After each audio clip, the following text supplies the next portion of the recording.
All right, is Brave New World another Marvel misfire? Or is the MCU back, baby? Like this meme. Let's see, where are we at on the chart right now? No, it's not looking good. I missed my screening earlier in the week, but I finally saw Captain America. This is my review. Is it good? You asked for me. Here I am. Okay, honesty time. I saw the trailer and I was intrigued by the editing. I thought it gave me a throwback political thriller kind of vibe, very similar vibe to what I got from Captain America: The Winter Soldier. If you don't know, is one of my favorite superhero movies of all time. And so the fact that we could have harkened back to that with this movie was getting me motivated. But at the same time, man, they're putting out clips that aren't matching the vibe I was kind of getting from the trailers. And the more clips they started to put out over the last several weeks, the less enthused I was about this. And I'm also somebody who tries to keep my ear close to the news and what's going on. And there were people saying that this movie went through numerous reshoots. Now, reshoots in a movie, they're normal. The people that freak out every time it happens. But this movie had an abnormal amount of reshoots, went back several times, apparently added in new characters, including Giancarlo Esposito's character, which we'll discuss. And honestly, those things scare me. Like, if you're not confident in your film the first time, that's fine. You can do rewrites, reshoots. But if you're consistently reshooting it, redoing it, remolding it, recrafting it, that is not a good sign. And Ryan and I said this on Movie Mode. We enjoy Deadpool and Wolverine. But I said it, Brave New World is the most important movie for Marvel right now because you can get one right. But what matters most is the next one. Is there a level of consistency? Is this a trend? Are we going in the right direction? And I referenced that phase, that post-COVID phase of the MCU, just such an up and down series of events, to say, I believe Brave New World might be at the tail end of that inconsistent phase, because now it feels like they have a new mindset with Fantastic Four, and even Thunderbolts feels like it's going to be a good time. But every time I felt some of that Brave New World marketing, I'm just sitting back going, I don't have a good feeling about this. And unfortunately, while I'm watching the movie, that feeling starts to come to light. I'm sitting back thinking about all of the things this movie could have done to get me more enthused, more on board with these characters, more connected to what's going on, as opposed to what I'm getting on screen, which went from, in the first 5 minutes, oh, this could be an interesting, again, throwback political thriller, to it's just another generic plot with generic characters and numerous subplots and numerous stories and unneeded moments and scenes that are a lot of filler and exposition galore, right? Characters are constantly telling us what is going on in this movie, especially one character, I won't say who, but every time he's on screen, he's just kind of going through the plan and what's going on and filling in the gaps. And here's what movies you should have watched for Captain America: Brave New World. Too late now. Oh, shit. I'm sorry. I may as well talk about that. Obviously, you need to see the Captain America trilogy because it's really good, okay? But beyond that, Falcon and the Winter Soldier, the television show, pretty necessary. You don't know who Isaiah Bradley is. I mean, they try to give you like a scene or two, but if you haven't seen that show and you're watching the movie, you're like, who's this guy? Hey, he's cool, but who is he? Who the fuck is that guy? The other movie is The Incredible Hulk. Obviously, General Thunderbolt Ross playing a big role in this film. But you really need to go back and watch that because there are a couple of plot points very prevalent in Brave New World. This is more of a sequel to that. I'd argue way more than any of the Captain America movies. Obviously, we know Falcon from those films. But I'm saying everything else is a sequel to the Hulk. Oh, and Eternals, because there's this big thing coming out. They're finally referencing that.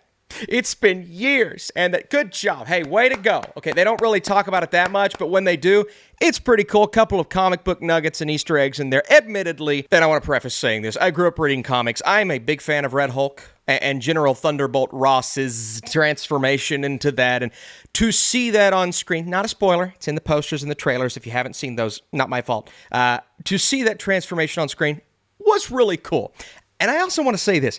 Harrison Ford's commitment to this role, okay, there have been times where the commitment's a little wishy-washy. He's not all in on he's all in on the paycheck, which I would be too. And I'm sure he's in on the paycheck here. But you know what? He actually does a great job. I think he's the best part of the movie, to be honest with you. He is in the movie a lot. and nails pretty much every role. It's not a seamless transition into his version of Thunderbolt Ross, but he's really good as this version, and I liked every time he was on screen. The Hulk, the Red Hulk, doesn't get a lot of screen time here, so don't go in expecting the marketing to be completely honest, because that's kind of what I was looking forward to as I was watching this film, and nothing else. And so to have that mindset of nothing I'm seeing is cool enough or is resonating enough with me for me to be thinking about that more so than, OMG, Red Hulk is coming. That's not good if you're a Captain America movie. Maybe it's good if you're a Red Hulk movie. Maybe. I can explain. Danny Ramirez as Torres, the new Falcon, and we know him from the TV show. At least some of us do, if we've seen the TV show. Again, you have to watch that series, but, he's fine. I just think back to when Anthony Mackie appeared for the first time in The Winter Soldier and how excited I was about that character, how much I cared about him off the bat. Very likable, extremely charismatic, and not to say that Ramirez isn't a charismatic actor. I just don't know if the writing is strong enough for us to have that same feeling. And for people to be comparing this to Winter Soldier, myself included, it really needed to hit the same marks as that film, like across the board. The supporting cast has to be as impressive. You have to care about them just as much as the main characters. And then the main character, Steve Rogers, and really Natasha in that film, they have that appeal to where you're just so in on their journey. And with Falcon, with Anthony Mackie, I don't know if I'm as in on him as I was with that journey. And it's not fully Mackie's fault because Cap had his own film before that. He had a huge role in the Avengers. And I believe if the writing would have been stronger, aka better dialogue in this film, because we skim pieces of what could have made this movie really interesting, themes here that we'll talk about every now and then, but we ultimately don't dive in. And because we don't dive in, it feels like a very surface level character. And I know Mackie's Captain America could be more than that. I understand that if the writing was as strong as it was in those Captain America movies that we know and love, it could have been just as impressive. But I think the writing falls short. And it really fails Anthony Mackie because this guy is he's doing everything he can to make this character extremely interesting. And he's interesting enough, but the whole film, I'm like, man, if they would have just dove deeper into that instead of bringing in this subplot or this side character or this cameo. And there are a couple of times in the movie where I think they were expecting the audience to lose their minds, freak out a little bit, because of someone or something. And ultimately, while some moments were really cool as a comic book fan, other moments I'm just like, that landed with a thud and really didn't do anything for me. Boring. And to be honest with you, every Marvel movie that I love, there's something wholly unique about it that allows it to stand out, right? And Winter Soldier had that 70s political spy thriller vibe to it that I was hoping would transfer over to this one. And sure, you could see that, it's just copying Winter Soldier. But at least it was good in that way, right? It had the vibe that we loved about Captain America a few years back. But this movie starts out with that vibe. It has the score for a film like that. Like, it gives off political thriller vibes. And there's some things they do with the camera angles that we saw in the trailers added a nice effect. But for that to work, first of all, you need great action. And there are a couple of action scenes in here. I'm like, all right, that's pretty fun, right? But there are others.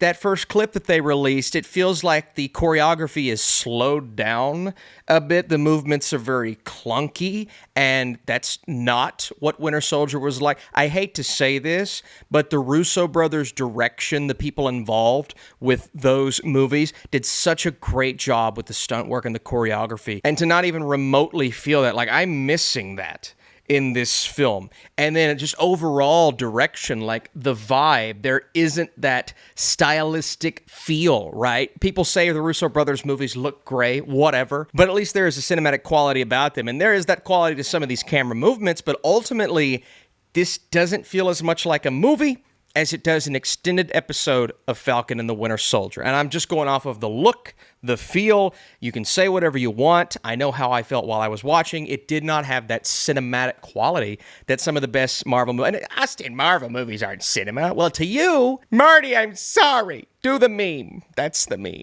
You know what? I was watching Brave New World, and that's the first thing I thought. Like, this doesn't feel as cinematic.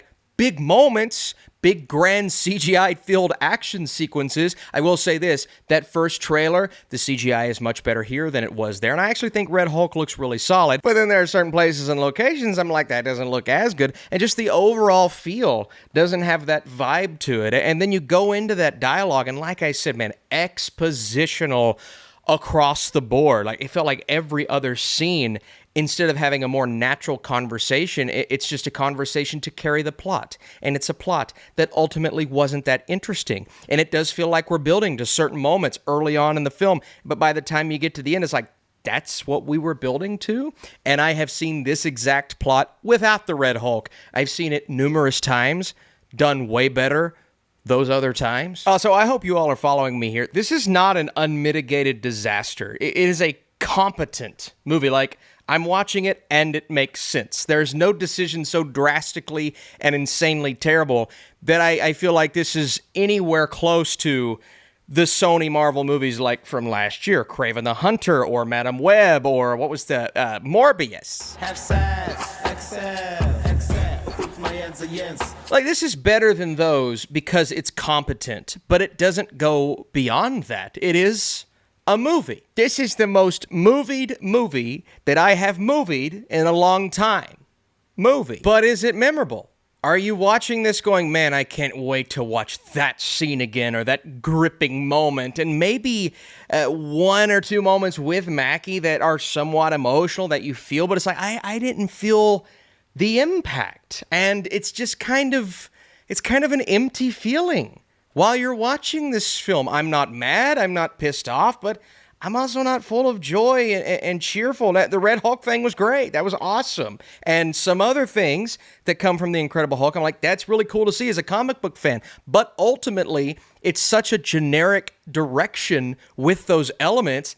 It's like you couldn't do any more than that. And this movie basically just introduces a few things that are going to become prominent later in the MCU, but ultimately doesn't feel prominent itself. So I need your comments. Did this movie like actively piss you off? Because it didn't do that to me. I just thought it was very average on pretty much every front. And that's not how I want to feel coming out of a Captain America movie, man. It's not what I want. It's not what I wanted. So I'd love to know your thoughts. Leave those comments down below. If you want to share this review, that would be amazing. It would help the channel. And drop a like. If you do, and I get enough, we may do an updated MCU ranking. Brave New World is neither a return to form for the MCU nor an unmitigated disaster. It is simply average, featuring numerous forgettable plot points that feel tacked together at the last second. This movie isn't without its moments, such as a score hitting hard and some sweet comic come-to-life scenes. It has numerous opportunities to explore its themes in a more meaningful sense, but always opts to go the expositional route.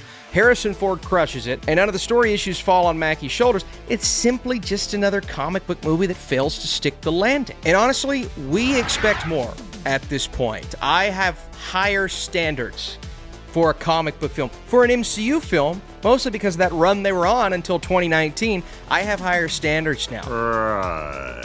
And it took me a couple years to adjust my brain to that, but now that's the mentality I'm going into these films with. I hope Fantastic Four lives up to the hype, and Thunderbolts, and there were some cool moments here. I just don't feel the need to really revisit it anytime soon, and that kind of stinks. All right, thanks for watching, and I'll see you in the next Marvel video.